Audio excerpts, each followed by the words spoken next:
안녕하십니까? 안녕하십니까? 잘 지냈어요? 네. 백예준 잘 지냈어요? 오늘은 우리 멕시코에서 우리 홍다유 선교사님과 에서 선교사님이 새벽에 도착하셔서 같이 예배드려서 감사합니다. 오늘 말씀 제목은 혼자 할 수 없으리라입니다. 요절 18장 18절을 같이 읽겠습니다. 시작. 너와 또 너와 함께한 이 백성이 필경두려이 세하리니 이 일이 내게 영원 중하니라. 내가 혼자 할 수 없으리라. 네, 기도하겠습니다. 은혜로우신 주님, 오늘도 우리가 살아계신 성부 하나님, 성자 하나님, 성령 하나님께 예배드리게 해주셔서 감사합니다. 우리가 겸비한 마음으로 하나님 은혜를 사모하는 마음으로 하나님을 예배하고 하나님을 기쁘시게 하게 도와주십시오. 또 주께서 우리를 불쌍히 여기셔서 우리의 많은 죄와 허물을 예수님의 피의 은혜로 용서해 주시고 우리 마음을 새롭게 해주시고 하나님의 말씀으로 은혜 주시기를 기도합니다. 예수님의 이름으로 기도하였습니다. 아멘. 오늘 17장 8절부터 16절은 전쟁 경험이 전혀 없던 이스라엘이 아말렉과의 싸움에서 승리한 내용이고 18장은 모세의 장인 이드로가 여호와께서 이스라엘을 위해 행하신 일들을 듣고 여호와를 찬송하고 또 재판과 관련해서 모세에게 조언한 내용입니다. 오늘 말씀을 통해서 우리가 승리의 비결을 배울 수 있기를 기도합니다. 제1장 승리의 비결 17장 8절에서 16절 말씀입니다. 8절을 보십시오. 그때 아말렉이 와서 이스라엘과 느비딤에서 싸웠습니다. 아말렉은 에서의 손자 아말렉의 후손들로서 가나안 족속은 아니었고 가나안 남쪽에 살았습니다. 그런데 이 아말렉이 와서 이스라엘과 싸웠습니다. 이에 대해 신명기 25장 17, 18절은 이렇게 말씀합니다. 너희는 애굽에서 나오는 길에 아말렉이 너에게 행한 일을 기억하라. 곧 그들이 너를 길에서 만나 네가 피곤할 때 네 뒤에 떨어진 약한 자들을 쳤고 하나님을 두려워하지 아니하였느니라. 아말렉에 대해서 이렇게 말씀합니다. 아말렉은 하나님을 두려워하지 아니하고 이스라엘이 피곤할 때 뒤에 떨어진 약한 자들을 공격했습니다. 하나님께서 열 재앙을 통해서 이스라엘을 출애굽시키신 것, 그리고 여호와께서 이스라엘 자손은 홍해 바다 가운데를 육지로 걸어가게 하시고 애굽 군대는 바다에 수장시키신 것 등을 여러 민족들이 들었고, 그래서 여호와 하나님을 당시 이방 민족들이 크게 두려워했습니다. 그러나 아말렉은 이걸 듣고도 여호와를 두려워하지 않았습니다. 이런 점에서 아말렉은 사탄의 속성을 갖고 있습니다. 아말렉은 하나님을 두려워하지 않고 하나님의 사람들을 공격하는 세력을 가리킵니다. 아말렉과의 싸움은 하나님을 두려워하지 않고 하나님의 사람들을 공격하는 세력과의 싸움입니다. 그러므로 아말렉과의 싸움은 영적인 싸움입니다. 그러면 이때 모세는 어떻게 합니까? 9절부터 13절을 보십시오. 모세가 여호수아에게 이릅니다. 9절입니다. 우리를 위하여 사람들을 택하여 나가서 아말렉과 싸우라. 내일 내가 하나님의 지팡이를 손에 잡고 산 꼭대기에 서리라. 이 작전 명령은 크게 두 가지입니다. 사람들을 택하여 나가서 아말렉과 싸우는 것과 하나님의 지팡이를 손에 잡고 하나님을 의지하는 것, 두 가지입니다. 여기서 하나님의 지팡이는 하나님의 능력을 상징합니다. 모세는 지금까지 하나님의 지팡이를 가지고 하나님의 능력을 행했습니다. 모세가 하나님의 지팡이를 들고 손을 바다 위에 내밀었을 때 바다가 갈라져서 마른 땅이 되어 이스라엘 자손은 바다 가운데를 육지로 걸어갔습니다. 반면 모세가 하나님의 지팡이를 든 손을 또 다시 바다 위로 내밀었을 때 물이 다시 흐르게 되어 애국 군대는 바다 가운데 수장되었습니다. 그렇기 때문에 모세의 손에 있는 이 하나님의 지팡이는 참으로 하나님의 능력의 지팡이였습니다. 그래서 본문에서 모세가 하나님의 지팡이를 손에 잡고 산 꼭대기에 선다는 것은 여호와 하나님의 능력을 의지하겠다는 뜻입니다. 그리고 이것은 여호와의 백성들이 갖춰야 할 가장 기본적인 자세입니다. 여호와 하나님의 백성들은 자기 힘만으로 싸우지 않습니다. 그렇다고 해서 자기들은 아무것도 안 하고 여호와만 의지하는 것도 아닙니다. 여호와 하나님의 백성은 먼저는 여호와의 능력을 의지하고 다음으로 현장에서 온 힘을 다해서 싸워야 합니다. 10절을 보십시오. 여호수아가 모세의 말대로 행하여 아말렉과 싸우고 모세와 아론과 훌은 산 꼭대기에 올라갔습니다. 그리고 모세가 손을 들면 이스라엘이 이기고 하나님의 그 지팡이를 든 손을 내리면 이제 아말렉이 이겼습니다. 여기서 모세가 하나님의 지팡이를 잡은 손을 하나님을 향해 든다는 것은 하나님을 간절히 의지하는 것을 의미합니다. 그러므로 모세는 이스라엘의 승리를 위해서 계속해서 하나님의 지팡이를 잡은 손을 이렇게 들고 하나님을 향해 의지해야 했습니다. 그래야 이스라엘이 승리합니다. 하나님의 지팡이를 잡은 손을 내리면 이스라엘이 지는 거죠. 그러나 모세도 사람이기 때문에 팔이 피곤하여 더 이상 손을 계속 들고 있을 수는 없었습니다.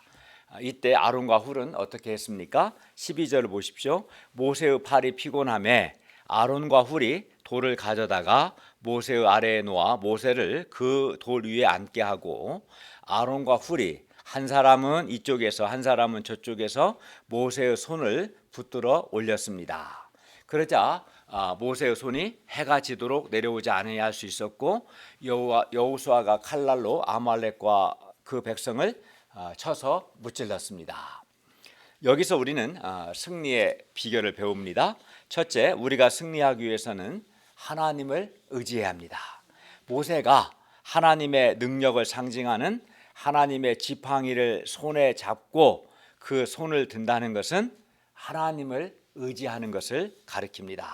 그리고 모세가 하나님을 의지했을 때 아말렉과의 싸움에서 이스라엘이 승리했습니다.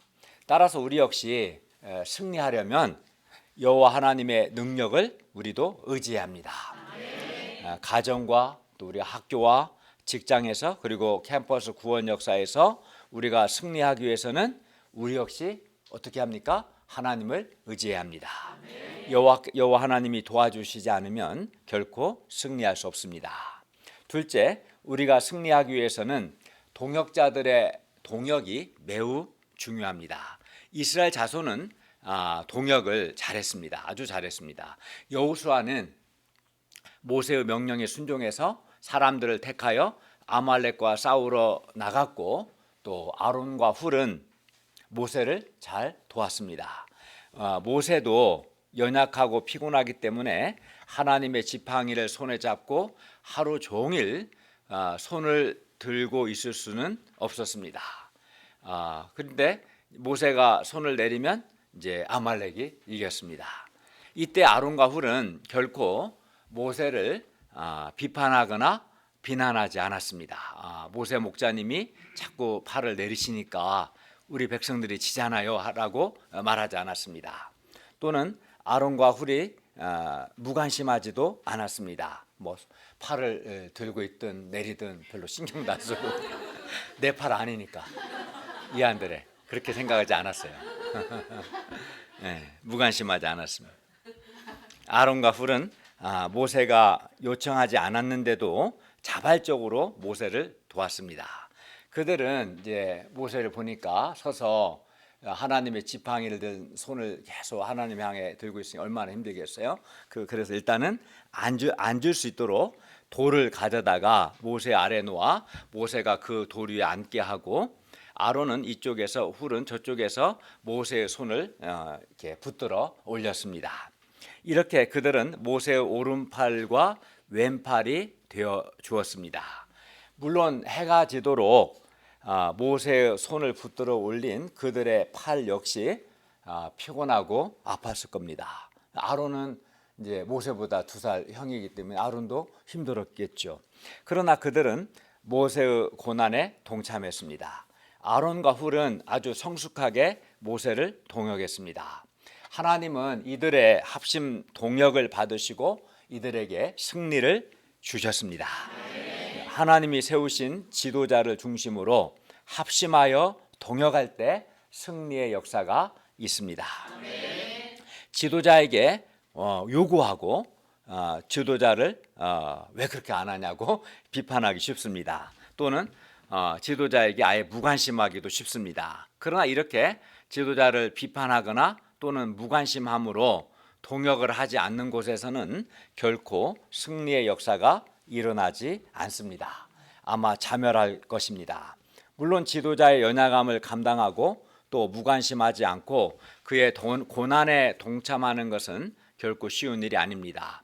그렇게 하려면 본인들도 수고하고 고난이 요구됩니다.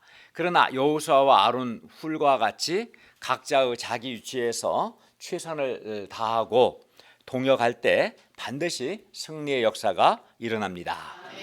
오늘의 승리는 모세와 여호수아와 아론과 훌 네 사람의 동역과 싸움에 나간 백성들의 수고가 만들어낸 공동 작품입니다.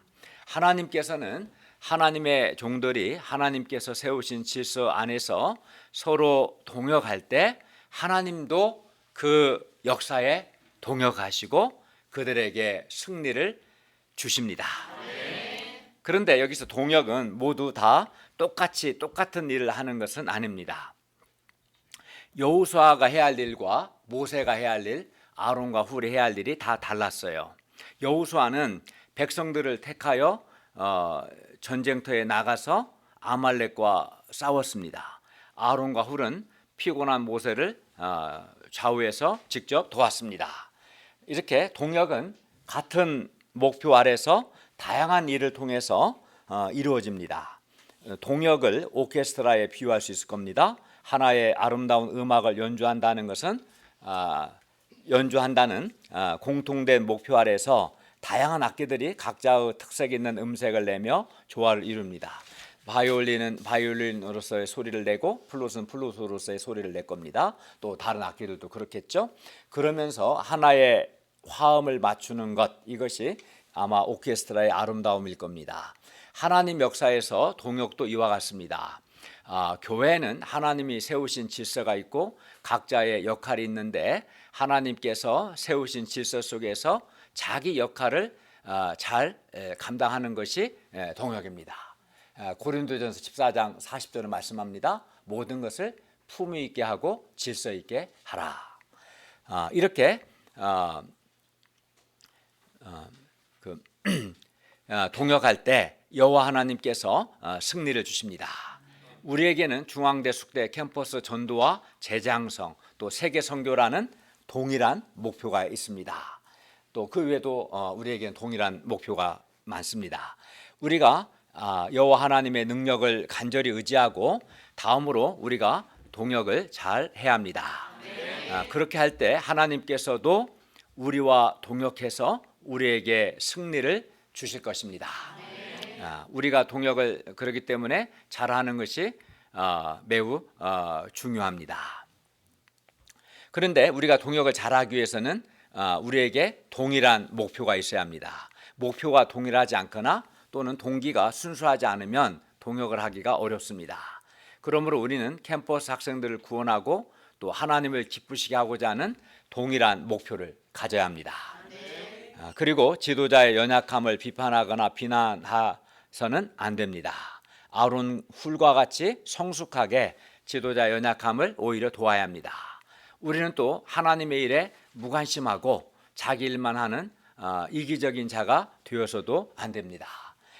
지도자를 비판하고 비난하는 것도 잘못된 일이지만 하나님의 역사에 무관심한 것 역시 아주 큰 잘못입니다. 그리고 아말렉과의 싸움에서 승리라는 목표는 동일하지만 역할은 서로 다 다릅니다. 모세의 역할이 있고 아론과 훌의 역할이 있고 여호수아 역할이 있고 그 역할들이 다릅니다. 만약에 모세가 전쟁터에 나가고 여호수아가 하나님의 지팡이를 손에 들고 산꼭대에 가면 되겠어요? 안 되겠어요? 안 되겠죠. 왜냐하면 그는 하나님이 세우신 바가 아닙니다. 하나님은 모세를 지도자로 세우셨고 또 모세를 통해서 여호수아가 전쟁터에 나가도록 하신 거죠. 또는 모세가 힘들다고 해서 아론이나 훌이 저기 가 있으라고 하고 대신 하나님의 지팡이를 손에 잡고 하면 되겠어요? 그것도 안 되는 거죠. 모든 일을 품위 있게 하고 질서 있게 하나님이 세우신 질서를 따라서 일을 해야 합니다. 그렇기 때문에 각자 역할이 다 다릅니다. 우리는 이것을 인정하고 동일한 목표를 위해서 각자 자기 위치에서 자기에게 맡겨진 역할을 충성스럽게 감당해야 합니다. 이것이 동역입니다. 그러려면 하나님이 세우신 질서가 뭐고 하나님이 나에게 맡기신 역할이 무엇인가를 알아야겠죠. 우리가 하나님을 기쁘시게 하고 캠퍼스 전도와 재장성이라는 이 동일한 목표를 위해서 각자 자기 위치에서 최선을 다해 자기 역할을 함으로 성숙하게 동역할 수 있기를 기도합니다. 14절을 보십시오. 여호와께서 모세에게 이르십니다. 이것을 책에 기록하여 기념하게 하고 여호수아의 귀에 외워 들리라. 내가 아말렉을 없이하여 천하에서 기억도 못하게 하리라. 여기서 귀에 외워 들리라는 말은 되풀이해서 들려주라는 것입니다.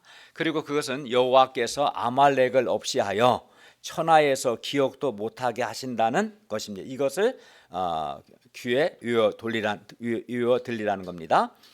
그리고 이것은 여호와 하나님께서 아말렉을 없이하여 이제 천하에서 기억도 못하게 하신다는 것이죠. 실제로 역사적으로 볼 때 아말렉은 역사 속에서 그 민족이 사라졌습니다. 사울과 다윗 그리고 히스기야 왕에 의해 민족으로서의 아말렉은 사라졌습니다. 15, 16절을 보십시오. 모세가 제단을 쌓고 그 이름을 여호와 니시라고 합니다. 여기서 제단을 쌓았다는 것은 아말렉과의 싸움에서 여호와께서 승리를 주신 것을 감사하고 기념하는 것을 의미합니다. 그리고 제단의 이름 여호와 니시는 여호와는 나의 깃발이라는 뜻입니다. 여기서 깃발은 소속 의식을 고취시켜주고 용기와 힘을 북돋아 줍니다. 그래서 옛날 그 이제 전쟁들을 보면 많은 깃발들을 들고 싸웁니다. 그래서 여호와 니시는 여호와는 나의 깃발 곧 나는 여호와 하나님께 속했고 여호와께서 나의 힘이 되시고 내 용기가 되신다. 그리고 여호와께서 승리를 주신다라는 뜻입니다. 그러므로 이스라엘은 앞으로의 모든 싸움에서도 이 여호와 하나님을 믿고 의지하면 승리가 보장됩니다. 16절을 보십시오. 모세가 백성들에게 말합니다. 여호와께서 맹세하시기를 여호와가 아말렉과 더불어 대대로 싸우리라 하셨다. 아말렉과의 전쟁 사건은 여호와께서 대대로 아말렉과 싸우실 것을 이스라엘과 온 천하에 밝힌 것입니다. 매우 중요한 의미가 있습니다. 그러면 여호와께서 왜 아말렉과 대대로 싸우시는 겁니까? 이는 아말렉이 여호와 하나님을 두려워하지 않고 하나님의 백성이 피곤할 때 하나님의 백성을 공격했기 때문입니다. 그렇다면 여호와께서 아말렉과 대대로 싸우신다는 것은 오늘 우리에게 어떠한 의미가 있을까요? 아말렉은 하나님을 두려워하지 않고 하나님의 사람들을 공격한 세력입니다. 아말렉은 사람일 수도 있고 보이지 않는 악의 세력일 수도 있습니다. 하나님을 두려워하지 않고 하나님의 사람들을 공격하는 아말렉은 어떤 특정 장소나 특정 시기에만 국한되어 있지 않습니다. 아말렉은 대대로 지금도 존재합니다. 그런데 여호와께서는 그런 아말렉과 더불어 대대로 싸우십니다. 여호와께서는 여호와를 두려워하지 않고 하나님의 사람들을 공격하는 그런 아말렉과 반드시 싸우십니다. 이는 아말렉을 향한 경고입니다. 그렇게 하지 말라는 거죠. 오늘 우리에게도 아말렉이 있습니다. 우리가 하나님을 섬기는 과정에서 아말렉은 하나님을 두려워하지 않고 우리가 약할 때 우리를 공격합니다. 그러나 여호와께서는 그런 아말렉을 반드시 치실 것입니다. 아말렉과 더불어 대대로 싸우실 것입니다. 그러므로 우리가 아말렉을 두려워하지 않고 계속해서 믿음의 길을 갈 수 있기를 기도합니다. 제2장 네가 혼자 할 수 없으리라 18장 1절에서 27절 말씀입니다. 18장 1절에서 3절을 보십시오. 모세의 장인이며 미디안 제사장인 이도루가 하나님이 모세에게와 자기 백성 이스라엘에게 하신 일 곧 여호와께서 이스라엘을 애굽에서 인도하여 내신 모든 일을 들었습니다. 그리고 모세가 돌려보냈던 그의 아내 십보라와 그의 두 아들 게르솜과 엘리에셀을 데리고 왔습니다. 18장 7, 8절을 보십시오. 모세가 나가서 그의 장인을 맞아 절하고 그에게 입맞추고 그들이 서로 문안하고 함께 장막에 들어가서 모세가 여호와께서 이스라엘을 위하여 바로와 애굽 사람에게 행하신 모든 일과 길에서 그들이 당한 모든 고난과 또 여호와께서 그들을 구원하신 일을 다 그 장인에게 말했습니다. 모세는 여호와 하나님께서 열 재앙을 통해서 바로의 손에서 이스라엘을 구원하신 일, 그리고 여호와께서 이스라엘 자손은 홍해 바다를 마른 땅으로 건너게 하시고 애국 군대는 홍해 바다에 수장시키신 일, 또 길에서 여호와께서 마라의 쓴물을 달게 하시고 또 신광야에서 만나와 메추라기로 먹이신 일, 또 르비딤에서 반석에서 물이 나게 하여 온 백성이 마시게 하신 일, 또 아말렉과의 싸움에서 여호와께서 승리를 주신 일 등을 다 말했을 겁니다. 그러니까 여호와 하나님께서 이스라엘에게 행하신 일들을 다 말한 거죠. 9절부터 11절을 보십시오. 이드루가 여호와께서 이스라엘에게 큰 은혜를 베푸사 애굽 사람의 손에서 구원하심을 기뻐하며 말합니다. 여호와를 찬송하리로다. 너희를 애굽 사람의 손에서와 바로의 손에서 건져내시고 백성을 애굽 사람의 손 아래서 건지셨도다. 이제 내가 알았도다. 여호와는 모든 신보다 크심으로 이스라엘에게 교만하게 행하는 그들을 이기셨도다. 이도르는 모세를 통해서 사위 모세를 통해서 여호와 하나님께서 행하신 일들을 듣고 여호와를 찬송하고 여호와는 모든 신보다 크시다고 고백했습니다. 왜냐하면 여호와 하나님께서 이스라엘에 행하신 일들은 뭐 열재앙을 사건이든 홍해 바다를 가르고 건너게 하신 사건이든 또 하늘에서 만나를 내려 먹게 하신 거든 또는 마라의 쓴물을 달게 하신 거든 반석에서 물이 나게 하신 거든 이것은 여호와 하나님이 아니면 할 수 없는, 또 이 하나님은 창조주 하나님, 전능하신 하나님이신 것이죠. 실제로 있었던 팩트고 이 일을 행하신 분은 참 하나님이시라는 것을 인정하지 않을 수 없는, 그래서 여호와는 모든 신보다 크시다 이렇게 말한 거죠. 모세와 이스라엘 백성 모두 미디안 제사장 이도르의 입을 통해, 이방인의 입을 통해서 이스라엘의 하나님 여호와가 정말 모든 신들보다 크시다, 여호와는 정말 살아계시고 크시다는 말을 들었습니다. 이드루가 보기에 여호와께서 이스라엘을 바로와 애굽 사람의 손에서 건져내신 그 사건은 이스라엘의 하나님 여호와가 모든 신들보다 크시다는 증거였습니다. 12절을 보십시오. 이드루가 번제물과 희생제물들을 하나님께 가져오니 아론과 이스라엘 모든 장로가 와서 모세의 장인과 함께 하나님 앞에서 떡을 먹었습니다. 아론과 이스라엘 장로들은 이드루를 같은 이제 믿음을 가진 사람이요 동역자로 받아들였습니다.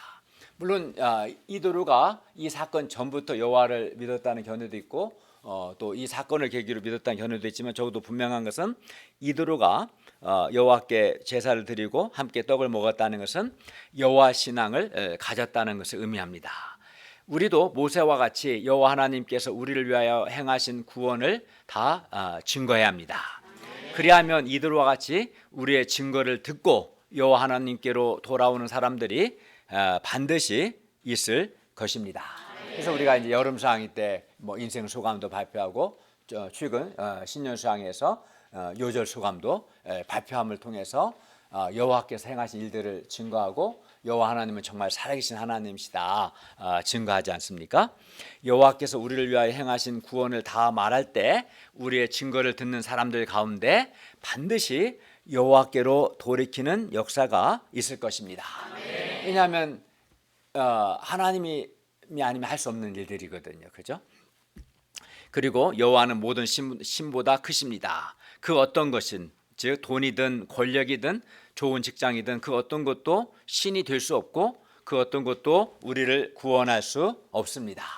오직 여호와 하나님만 우리를 구원하실 수 있고 여호와 하나님만 살아계신 참 하나님이십니다. 그러므로 우리는 오직 여호와만을 믿고 의지할 수 있기를 기도합니다.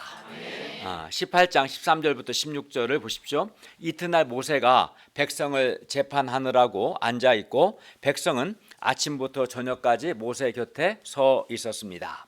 모세의 장인이 모세가 백성에게 행하는 모든 일을 보고 말합니다. 14절을 보십시오. 네가 이 백성에게 행하는 일이 어찌 됨이냐? 어찌하여 너는 홀로 앉아 있고 백성은 아침부터 저녁까지 네 곁에 서 있느냐? 모세가 그의 장인에게 대답합니다. 15절 하반절 16절을 보십시오. 백성이 하나님께 물으려고 내게로 옴이라. 그들이 일이 있으면 내게로 오나니 내가 그 양쪽을 재판하여 하나님의 율례와 법도를 알게 합니다. 백성들이 아침부터 저녁까지 모세 곁에 서 있는 것은 일이 있을 때, 특히 이제 분쟁이 있을 때 하나님께 묻고자 함입니다. 무엇이 하나님의 뜻인지 묻기 위함입니다. 모세가 백성들을 위해서 아침부터 저녁까지 많은 수고를 했지만 모세를 보기 원하는 백성들의 행렬은 끊이지 않았습니다. 그러겠죠. 200만이나 되기 때문에 이드로가 볼 때 계속 그렇게 하면 모세는 곧 지칠 것이고 즉 탈진, 번아웃이 될 것이고 백성들도 하루 종일 기다려야 하기 때문에 피곤합니다. 그래서 이도르는 모세에게 방향을 줍니다. 17절과 18절을 보십시오. 모세의 장인이 모세에게 이릅니다. 네가 하는 것이 옳지 못하도다. 너와 함께한 이 백성이 필경 기력이 쇠하리니 이 일이 네게 너무 중함이라. 네가 혼자 할 수 없으리라. 이 일이 너에게 너무 중하다. 너가 혼자 할 수 없으리라. 그렇죠. 모세가 아무리 체력이 좋고 탁월한 지도자라도 그 많은 사람을 아침부터 저녁까지 그것도 날마다 혼자 재판할 수는 없습니다. 즉 혼자 도울 수는 없는 것이죠. 모세 혼자 재판하면 필경 모세와 백성 모두 기력이 쇠할 겁니다. 지치고 탈진하고 번아웃이 될 겁니다. 그리고 그것은 모두에게 손해고 불행한 일입니다. 그래서 이도르는 모세에게 제안합니다. 두 가지를 제안하는데요. 첫째는 백성들에게 율례와 법도를 가르쳐서 마땅히 갈 길과 할 일을 그들에게 보이라는 겁니다. 아예 처음부터 율례와 법도를 가르쳐서 그들이 해야 할 일, 가야 할 길을 가르쳐 주라는 것이고요. 둘째는 모세와 함께 일할 동역자들을 세우라는 것입니다. 19, 20절을 보십시오. 이제 내 말을 들으라. 내가 너에게 방침을 가르치리니 하나님이 너와 함께 계실지로다. 너는 하나님 앞에서 그 백성을 위하여 그 사건들을 하나님께 가져오며 그들에게 율례와 법도를 가르쳐서 마땅히 갈 길과 할 일을 그들에게 보이라. 문제가 생길 때마다 양쪽을 재판하여 하나님의 율례와 법도를 알게 하는 것도 중요하지만 아예 처음부터 백성에게 하나님의 율례와 법도를 가르쳐서 마땅히 갈 길과 할 일을 가르치는 것이 더 중요합니다. 그것이 더 효과적이죠. 그렇게 하면 아예 문제 자체가 많이 줄어들게 될 것입니다. 그러므로 우리 역시 문제가 생겨서 돕는 것도 물론 필요하지만 사람들에게 처음부터 하나님의 말씀을 가르쳐서 마땅히 갈 길, 마땅히 해야 할 일, 가야 할 것과 가서는 안 될 길, 해야 할 것과 해서는 안 될 일을 처음부터 가르쳐야 합니다. 그러면 아예 물론 말 잘 듣는 사람들은 아예 문제가 안 생기겠죠. 문제가 줄어들 겁니다. 그리고 이렇게 하는 것이 사람을 잘 돕는 겁니다. 그러니까 내가 무엇을 해야 하는지, 뭐 해야 할 것과 해서는 안 될 것, 가야 할 길과 가서 안 될 길을 가르치는 거죠. 어떻게? 말씀을 가르치면 하나님의 말씀에는 우리가 해야 할 일과 해서는 안 되는 것, 가야 할 길과 가서는 안 되는 길이 잘 기록되어 있습니다. 다음으로는 함께 일할 동역자들을 세워야 합니다. 21절부터 23절을 보십시오. 너는 또 온 백성 가운데에서 능력 있는 사람들 곧 하나님을 두려워하며 진실하며 불의한 이익을 미워하는 자를 살펴서 백성 위에 세워 천부장과 백부장과 오십부장과 십부장을 삼아 그들이 때를 따라 백성을 재판하게 하라. 큰 일은 모두 너에게 가져갈 것이요 작은 일은 모두 그들이 스스로 재판할 것이니 그리하면 그들이 너와 함께 담당할 것인즉 일이 네게 쉬우리라. 내가 만일 이 일을 하고 하나님께서도 내게 허락하시면 내가 이 일을 감당하고 이 모든 백성도 자기 곳으로 평안히 가리라. 이도로의 방향은 모세를 도와 백성을 재판할 동역자들을 세우라는 것입니다. 모세 혼자 그 많은 사람들을 다 재판할 수는 없습니다. 모세와 함께 일할 동역자들을 세워야 합니다. 천부장, 1000명의 우두머리겠죠. 백부장, 100명의 우두머리, 50부장, 10부장 이렇게 세워서 그들이 때를 따라 백성을 재판하게 해야 합니다. 그리고 큰일, 곧 복잡하고 어려운 일은 모세가 하고 작은 일, 곧 비교적 덜 복잡하고 덜 어려운 일은 그들이 스스로 역량에 맞게 재판하게 해야 합니다. 그렇게 하면 모세도 좋고 백성도 좋습니다. 모두에게 유익합니다. 그런데 모세와 천부장, 백부장, 50부장, 10부장은 동일하게 기준이 하나님의 율례와 법도를 따라 재판합니다. 그래서 문제가 안 되는 거죠. 동일한 기준을 가지고 재판하기 때문에요. 다른 것이 있다면 큰 일은 모세가 하고 작은 일은 이들이 한다는 이것만 다른 것일 뿐입니다. 그러니까 일의 중대함에 따라서 역할을 분담한 것입니다. 하나님의 역사는 하나님의 일은 이렇게 혼자 할 수 없습니다. 이렇게 역할을 분담해서 하면 모세가 감당해야 할 일이 많이 이제 줄어들게 되겠죠. 막 90% 이상 줄어들 겁니다. 모든 백성도 자기 곳으로 평안히 가게 될 것입니다. 역할 분담은 모두에게 최선의 방법입니다. 당연히 하나님의 역사에도 큰 유익이 됩니다. 하나님의 역사에서 이렇게 역할을 분담하여 일하는 것, 이걸 뭐라고 해요? 동역하는 거지. 이것도 이렇게 동역하는 것은 매우 중요합니다. 그리고 하나님의 역사에서 동역자를 잘 세우는 것이 정말 중요하죠. 만약에 잘못 세우면 이제 오히려 동역 안 하면 못하겠죠. 일이 망치겠죠. 그러니까 역할 분담해서 일할 동역자를 세우는 것이 중요하긴 한데 동역자를 잘 세워야겠죠. 문제는 동역자를 잘 세우는 것이 정말 중요합니다. 그러면 이제 어떤 사람들을 동역자로 세워야 합니까? 21절을 보십시오.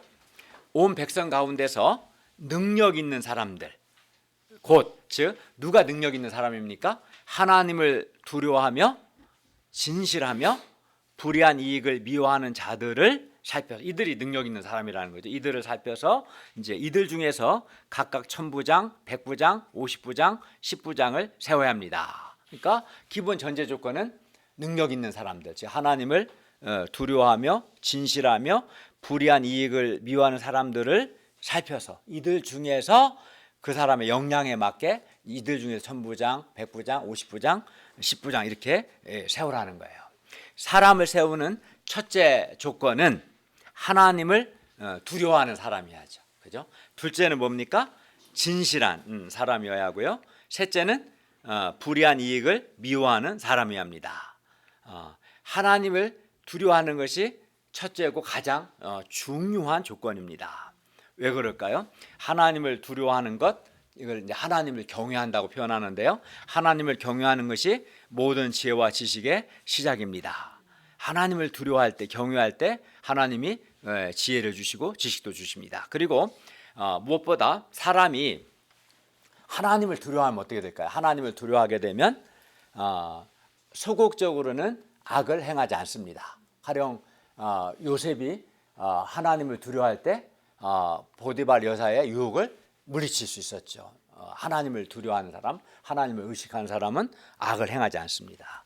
적극적으로는 하나님을 두려워하는 사람은 적극적으로 하나님의 말씀을 순종합니다.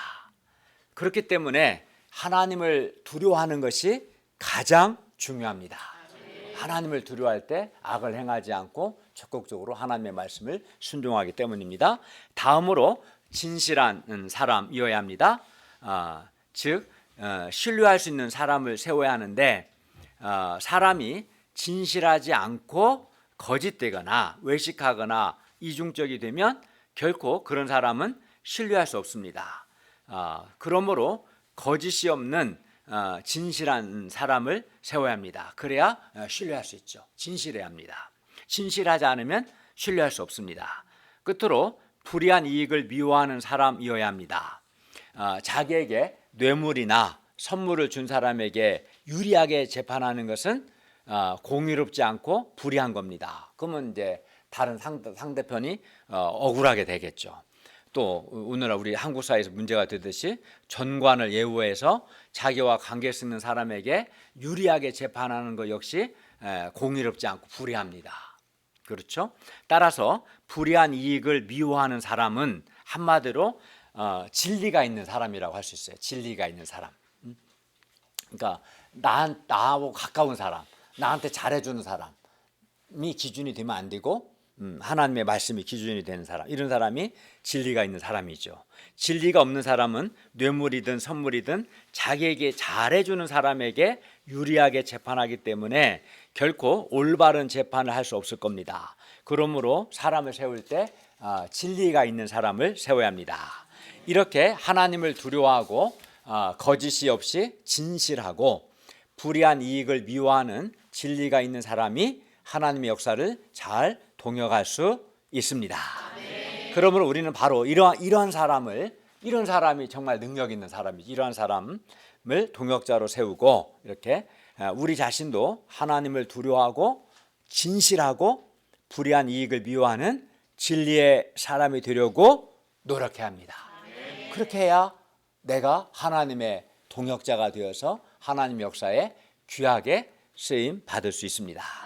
24절부터 26절 보십시오. 이에 모세가 자기 장인의 말을 듣고 그 모든 말대로 하여 모세가 이스라엘 무리 중에서 능력 있는 사람들을 택하여 그들을 백성의 우두머리 곧 천부장과 백부장과 50부장과 10부장을 삼음에 그들이 때를 따라 백성을 재판하되 어려운 일은 모세에게 가져오고 모든 작은 일은 스스로 재판했습니다. 모세는 이스라엘 최고 지도자였지만 이드로의 제안을 받아들였습니다. 이는 모세가 겸손했고 또 하나님의 뜻과 백성들의 유익을 생각했기 때문입니다.